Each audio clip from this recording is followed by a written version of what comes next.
this mango today into these mangoes.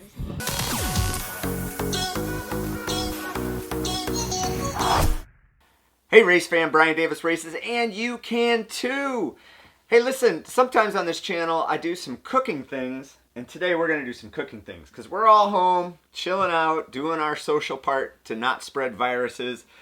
So the other day, Isaac came home with this idea that he wanted to try making dried mango.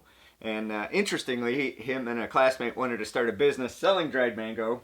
Well, their business is totally destroyed now because there's no more school. However, in their prototype experiment, we all discovered as a family that the dried mango is amazing. Awesome. And it's super easy to make. So we're just going to run through how to get that done. And if you're stuck at home, if you get a chance to go out and get some mangoes or have some delivered, you'll be really happy. So let's have one. So good. All right, race fam, let's go through everything that you need. So you're going to need some mangoes. I found 4 mangoes is probably effective.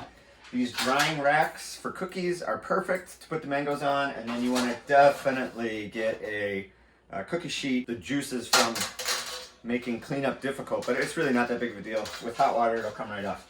Because what happens is once we get these mangoes sliced up, we're going to put them on those racks, and every half an hour, we're going to rotate the racks. And if you're not using a rack, you would have to flip each mango piece. But because we are using a rack, we're able to get heated air over both sides.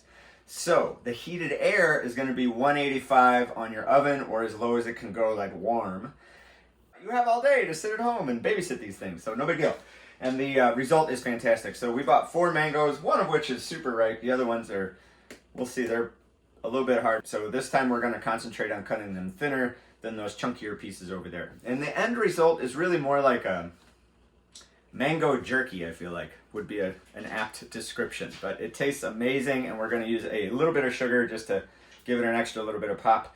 But they're fantastic snack food. Healthy, clean food, easy to make. All right, step 1, you're going to cut the lobes off of each side of the husk of the mango. So you're going to end up with a half on the left and a half on the right, and then we can trim stuff from the husk in the middle.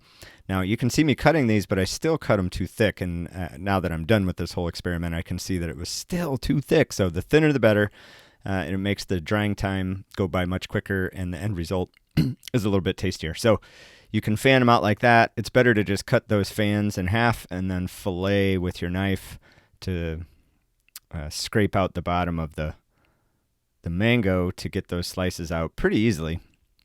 There might be another way to get the mission accomplished, I'm not sure.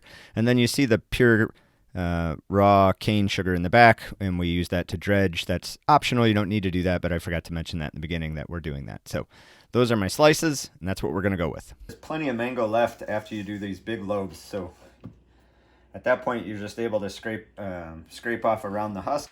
Okay, so I forgot one more thing. So when you put this in the oven, you're going to rotate these out every half an hour. How do you know when it's done? Well, the first time you check it, you're going to have a ton of moisture on the bottom of your pan, but keep going. There's still plenty more moisture to go. The last time those thicker slices took us like 4 hours at least. So again, half hour, half hour, half hour. But the way to tell that you got it right is when you put it in a Ziploc bag, even if they're still warm after coming out of the oven, if you put them in there and there's no condensation, that means there's no moisture in your fruit, and you have created dried fruit. If you put them in there and you see condensation, that means there's still moisture in there. Still probably okay to eat, but you're going to want to eat them quicker because you have moisture in there. Okay. That the mangoes I bought this morning are nowhere near ripe, so we're not going to use those today. I put them in a bag to help them get ripe, but we are still going to proceed with these.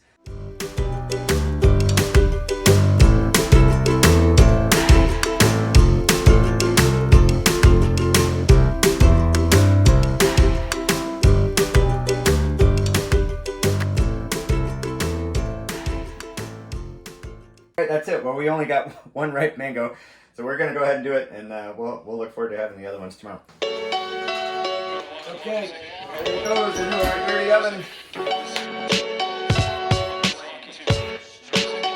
All right, see you in a few hours.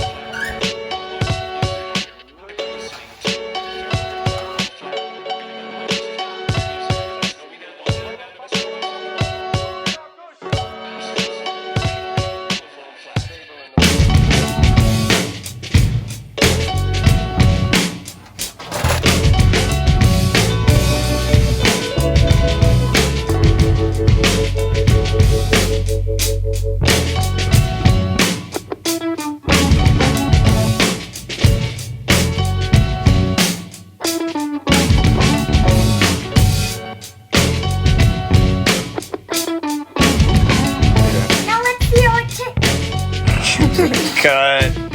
What? All right, let's see how it tastes. I'm here too. They're good. Not bad. The one I had was a little squishy in the middle. Yeah, mine too. The thinner the better on the slicing. We keep learning that. But that's still too thick.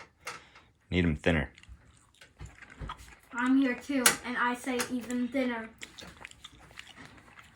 We're going to eat all these right now, aren't we? Thanks for watching Brian Davis Races. The goal on the channel is to grow our sport, grow our knowledge, and grow our fitness. And hopefully, we... grow our baking skills. Mango skills. Hopefully we delivered that to you today. If so, please subscribe, like, comment. What are you guys cooking up in the kitchen while you're riding out COVID-19? Talk to you soon. Bye. Toodles. Bye.